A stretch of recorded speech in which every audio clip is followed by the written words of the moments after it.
आज अनायास ही मेरे मानस पटल में एक प्रश्न उत्पन्न हुआ कि आज की हमारी जो युवा पीढ़ी है या वर्तमान भावी कर्णधार हैं, वो किस तरह से गलत दिशा की ओर उन्मुख हो रहे हैं। आज उनकी दिनचर्या, आहार, विहार, विचार, नैतिकता किस ओर अग्रसर है, उस दिशा का पता लगाना ही शायद सार्थकता साबित होगी। हम सभी बुद्धिजीवियों, खासकर शिक्षक समुदाय के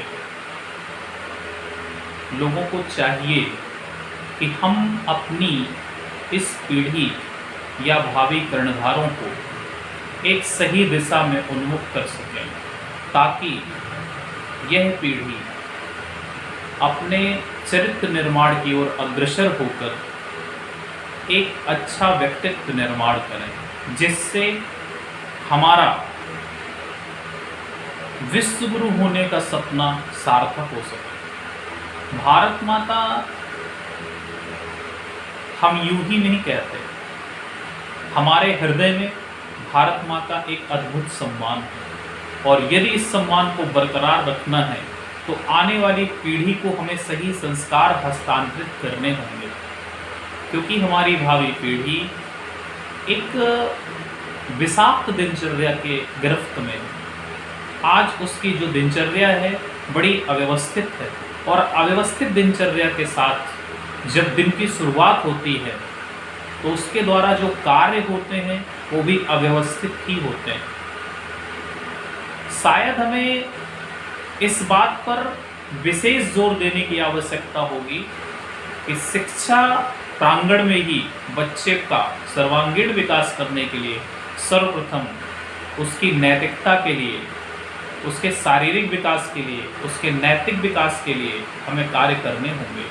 क्योंकि अनुशासन जब तक इस पीढ़ी में नहीं आएगा तब तक यह पीढ़ी कुछ बेहतर सीखने से और बेहतर करने से विलग रह जाएगी। मेरा आप सभी से विनम्र अनुरोध है, एक अपील है कि आप जहाँ भी हैं, जिस भी भूमिका में हैं, चाहे आप अभिभावक की भूमिका में हो, चाहे आप शिक्षक की भूमिका में हो, चाहे बुद्धिजीवी की भूमिका में हो, चाहे नीति नियंता की भूमिका पर हो, और चाहे कार्य निर्वहन की भूमिका में हो, आपको निश्चित तौर पे इस पीढ़ी के विकास के लिए, इस पीढ़ी के वैचारिक विकास के लिए, नैतिक विकास के लिए, सांस्कृतिक विकास के लिए कार्य करना होगा।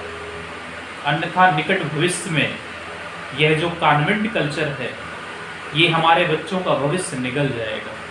हमारे बच्चे दिन प्रतिदिन ऐसे कुत्सित विचारधारा के आगोश में आते जा रहे हैं, तकनीकी में मोबाइल का दुरुपयोग कर रहे हैं, नशे की गिरफ्त में आते जा रहे हैं, गलत संस्कारों के साथ जीवन जीने के लिए मजबूर है।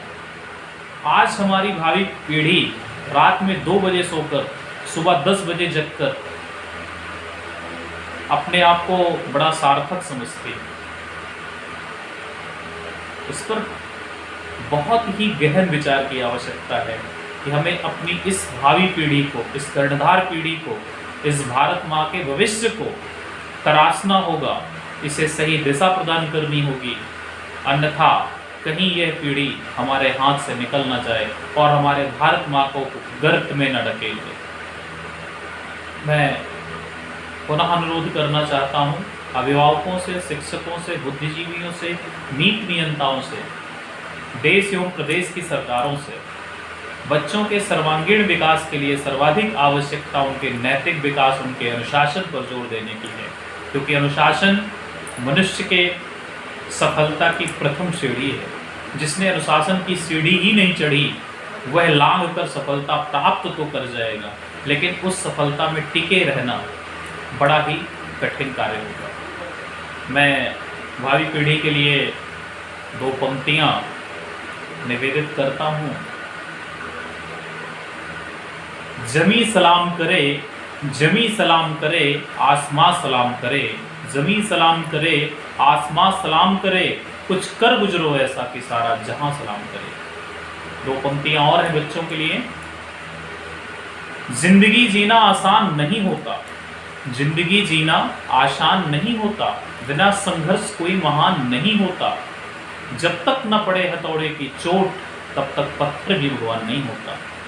अनुशासन को आप हथौड़े की चोट समझिए, जब तक आपको अनुशासन की कील छेनी और हथौड़े से नहीं तराशा जाएगा तब तक आप सफलता प्राप्त ही नहीं कर सकते। और यदि आपने धोखे से सफलता प्राप्त की तो वह सफलता टिक भी नहीं पाएगी आपके हाथों में। 2 पंक्तियों के साथ मैं अपनी वाणी को विराम दूंगा। उठो तो किसी पेड़ की तरफ, उठो तो किसी पेड़ की तरफ कि किसी के काम आ सके, और गिरो तो किसी बीज की तरफ कि फिर से उग सके। बहुत बहुत धन्यवाद। इस सार्थक पहल के लिए आप मेरे साथ मेरा सहयोग करें। बहुत बहुत धन्यवाद।